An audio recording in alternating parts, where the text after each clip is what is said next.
Fatu Dave here. What's happening, y'all? Do a quick video today about the Old Dominion Chupacabra, and instead of doing it like this where y'all can barely see what the hell I'm talking about, I'm gonna do that whole top down thing like people like to see, so you can actually see the knife, talk about it a little bit. Stay tuned. All right, we're back. I don't know what the hell I just said, but whatever. So Old Dominion Knifeworks 4-inch Chupacabra. This one's a magnet cut. It calls the milling on there, milled arches, and then the Zerk thumb studs, Zerk pivot collars, and pocket clip. Now, if y'all don't already know, I ain't a fancy motherfucker, so I probably wouldn't have picked Zerk, but it was there. I got it. All right, so came with the little taco case. Nothing special, just regular old taco. So these got messed up because obviously I rode home from Atlanta with all this shit. So sticker, Old Dominion Knifeworks, hand fucking made in Richmond, Virginia. You like the sticker? Also, this one came with it too. Cheer the fuck up. You know, I like that shit too. Like I said, the conversation with the dude was really cool. But I never really had the brand on my radar before, so I kind of wanted to show you what comes with the brand, or with the knife, should I say. So we'll just go over, look at the knife a little bit here. So you can see he's got like a really dark kind of wash, acid stone wash, or not, I guess it's not acid, whatever the hell you wash tie with. I don't even know. I don't know what the hell you wash tie with, but the Zerk's a little bit darker, so you can see the pivot collars there and the thumb stud, pocket clip. Now the pocket clip does have that tap, tap, tap. Drives me crazy. I hate that shit, but I don't know if you could bend Zerk like you can titanium. It's a kind of a foreign material for me, so personally I'm just gonna leave it as is. Like it works. I did the little, that bothers me. I don't know why. I just that way. Excuse me. And also the pivot collars again on this side, and that's the milling. He was talking about the arches or whatever else, but it's a cool looking knife, man. Like it's definitely a cool looking knife. The backspacer stands out to me too. Is something a little bit different than most people would do. Let's see if I can get this thing to focus good. So it's definitely like that whole, you can see how it sticks out like that. This on the back side is not quite as aggressive, but it sticks out pretty good and pretty prominent. So that on the, I think, from what I gather, right, you can see how it looks like jimping here and here. So I think when it's closed, he's trying to emulate that same backspacer look here and here. Like a kind of geared pattern, or whatever you want to call it. I don't know if you can see that in my shitty ass. There you can see how it's sticking up. So it kind of mimics it, because I don't know what else you'd use this for jimping. It's just more or less like a visual thing, right? I'm assuming so. I never asked him, but I'm assuming that's what it is. So these screws go through that backspacer, tap on the backside, just basically balled on the backside, so they're, you know, look presentable or whatever. Everything on this machine work wise, you can definitely tell it's handmade. It's not CNC, and I'm starting to kind of appreciate that more coming from a CNC machinist. I see so many little details you have to get right on a CNC, you know, to be, I don't know, perfect. Like for me, for a CNC machinist, but when I see it in a handmade kind of version, I don't know, I kind of like the flaws. The flaws kind of make the knife for me. I'm trying to hold it where y'all can see it, and it's not so damn shiny in the light and stuff. So you can see it's kind of a, I don't know, say odd, but a different shape kind of knife. It doesn't really look like any one particular knife, which nowadays is a good thing. He does kind of his own little flair, like I was just talking about that jimping, or whatever you want to call that, kind of right here on the front half of that frame right there. And you can also see on this blade, he's got that one right there, and this swedge kind of in the middle. I don't think that stands as any function. I think that's just pretty much looks, just to make it look cool. And I kind of dig it, man. He's got his own little style on there.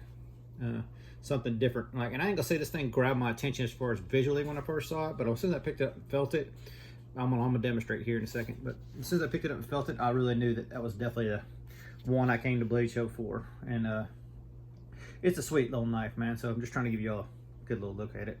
And like I said, Old Dominion wasn't really on my radar. I've heard of them, don't get me wrong, but I never really investigated them. And I didn't even know until somebody else commented on my last video that there was a small version of that. So I guess it's a 3.5 version of this, 3.5 inch blade version of it. So that's news to me, or at least like I said, I'm new to it. So the most comparable knife I have, and I'll throw a couple comparisons out here so you guys can kind of see the overall shape and size and stuff.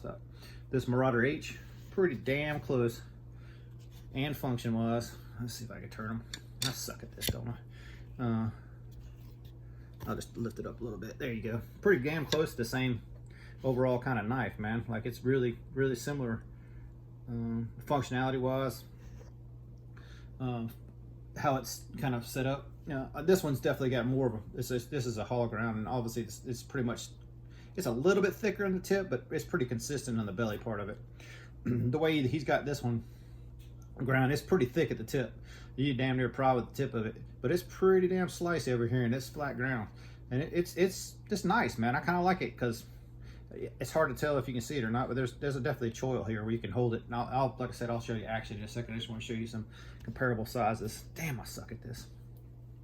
That light keeps reflecting on there, and that's what I don't like. I'm trying to get that light off of there, but I ain't really hell I can do it. But it's like 108 outside or some shit. I ain't going out there to do a video, so I want to do it better, but I don't want to do it that better that much.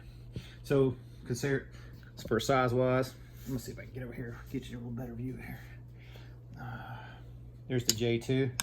So you can see the J2's, overall length is J2 is slightly bigger, but blade of the J2 is way bigger, broader this way than the Chupacabra. But overall length wise, you can see it's not much different, but it's different. Obviously got way more belly on this one, but that's still that one continuous arc right there is pretty damn close, unless you need that backside of that J2. It's pretty damn close as far as usage, as far as I'm goes. And once again, that's the thumb operated. Now this is on phosphor bronze, but that one's on bearings. But still, like, same to me kind of operation, I guess, as far as what I'm concerned. But I do with it. Another quick comparison. Here's a XM24, and you can see it's definitely a good bit broader than the 24, but overall lengthwise, almost spot on exactly what a 24 is. So if you got a 24, pretty much same length, just a little broader. And even in the back part of the handle, like, they're pretty close. The handle size width-wise is pretty good. Just a little bit broader here, but add the finger choil and stuff in this, like, you can choke up on this guy pretty good too if you want to. Like a 24, like you can choke up on 24. God, my videos suck.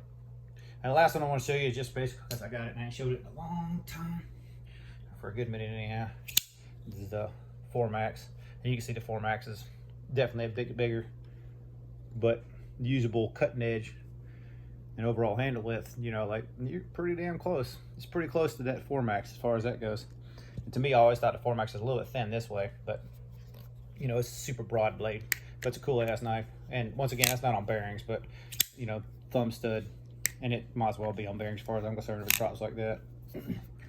All right, so let's see if I can show you the action a little bit on this one. This is on bearings. Action is super good. I know that sucked because I had behind the camera thing, but you can definitely flick it. Like I said, the ergos while it's choking it up, that always feels good to me right there. I guess that other part of that jumper, you could come back with your other hand and put it on top and give you some traction if you're really trying to push into something. But I've not cut a great deal with this. I did have cleaned up a little bit. Definitely cut some cardboard and unbox some, or unbag some feed for the chickens and whatnot with it. But the action on this thing is butter, man. It's pretty damn good. The closest thing I had to action was, it'll be closest to this, it'll probably that ADV. They're Andre de Villiers, that Matisfaction's bar and still. And I hope to get together with those guys. I don't know if they will or not, but it might be too close after Blade Show. I invite everybody over here the 25th, and we'll see if they end up coming or not. Hopefully you guys end up making it, but it's kind of like a opportunity that I have that I can host. So maybe them guys will come by. And, I don't know, Matt showed me how to do live stream, or maybe we'll just jump on somebody else's live stream, just say hey, like we did last time on Stevie's. But anyway, it's a little bit more of a better look at this Old Dominion. Obviously I haven't had like weeks or months or nothing with the knife, but as far as right now, I'd definitely recommend one. I know he did have one that had Timascus. Basically with this, his Zerk was all Timascus, and it's just too not pretty for me. I mean, too pretty for me, I guess. I don't really get into that kind of stuff. And it was like $100 more than this one, and I guess for what he was saying, he doesn't take custom orders. Just post them on his Instagram, and I guess Facebook too. So if you guys are interested in Old Dominion, look there. That's all I can tell you. I don't know what his Instagram or Facebook group name are, because I didn't look it up. But I got one of this from in person, so I'm lucky to get it. Obviously, he signed it right there too. Let's see if we can see it. No, right late. I don't know if you can see it or not in that choil where he signed it. There it goes. Kind of sort of you can see it.